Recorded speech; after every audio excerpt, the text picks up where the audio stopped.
Hello everyone. Today's topic is Paget disease. I am Brinda Ronika, working as a tutor in Chabalam College of Nursing. Objectives of today's section is define Paget disease, enumerate causes of Paget disease, explain pathophysiology, describe the signs and symptoms, state diagnostic studies, elaborate medical, surgical and nursing management. Okay, now let's begin the content. First one is a definition. Paget disease of bone is a chronic disorder characterized by abnormal bone remodeling, which results in bones that are enlarged and weakened. Essentially, the normal cycle of bone breakdown and bone formation goes out of balance, and the bone that gets rebuilt is structurally unsound. Now, what causes this? There are few contributing factors. First, genetic factors. A family history of Paget disease increases the risk, suggesting there is a hereditary component. Second, environmental triggers. Certain viral infections may activate the disease in people who are already genetically susceptible. Age also plays a role since Paget disease is more common in older adults, typically those over 50. Genetics matters too, with men being slightly more likely to develop it than women.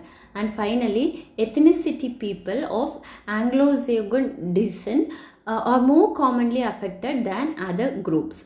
Let's move to the pathophysiology. This is a very important thing. It starts with an unknown trigger, but what follows is a well-defined chain reaction. First, there's increased osteoclast activity, meaning excessive bone resorption, the bone being breakdown too fast. This triggers a compensatory increases in osteoblast activity, meaning increased bone formation.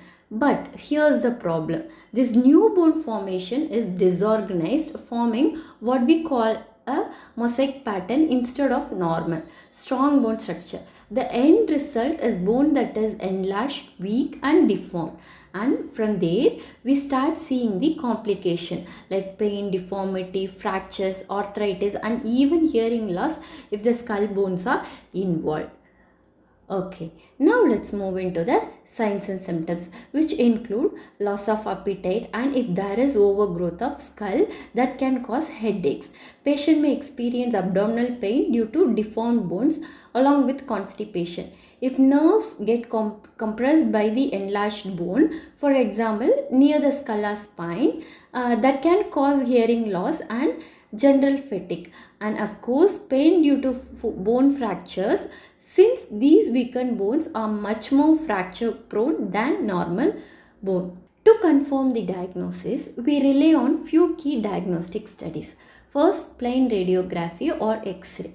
This shows dense bone formation, coarsen cortical structure and thickened trabeculae. Alongside imaging, we look at blood work, specifically elevated serum alkaline phosphatase or ALP, along with bone-specific ALP and urinary collagen markers, which all point towards increased bone turnover.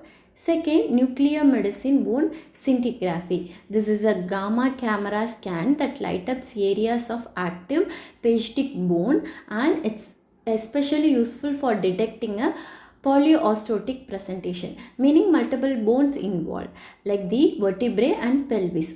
And third, CT. It gives us detailed bone structure, while an MRI is better for assessing soft tissue involvement and nerve compression.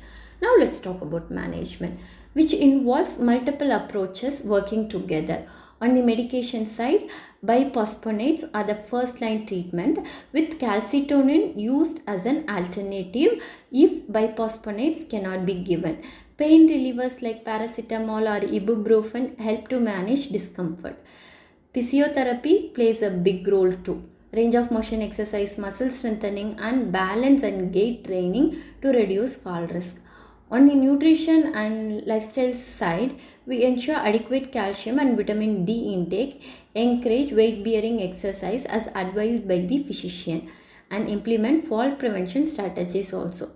In more severe cases, surgery may be needed, like joint replacement, fracture repair, or correction of bone deformities. And throughout all of this, monitoring is key. Regular follow-up visits, tracking serum ALP levels, and repeating x-rays or bone scan as needed. The overall goal of management is to relieve pain, prevent complications, and maintain the patient mobility and quality of life. Now we'll see the nursing management. As a nurse, we have to assess bone pain, deformities, mobilities, and fracture risk. Administer prescribed medications and encourage weight bearing exercise as tolerated to maintain bone strength.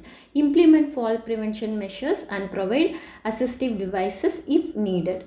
Teach proper nutrition like adequate calcium and vitamin D intake. Monitor for complications such as hearing loss, fractures, and nerve compression. So to conclude, Paget disease of bone is a chronic disorder of abnormal bone remodeling that results in bones that are weak, enlarged, and deformed.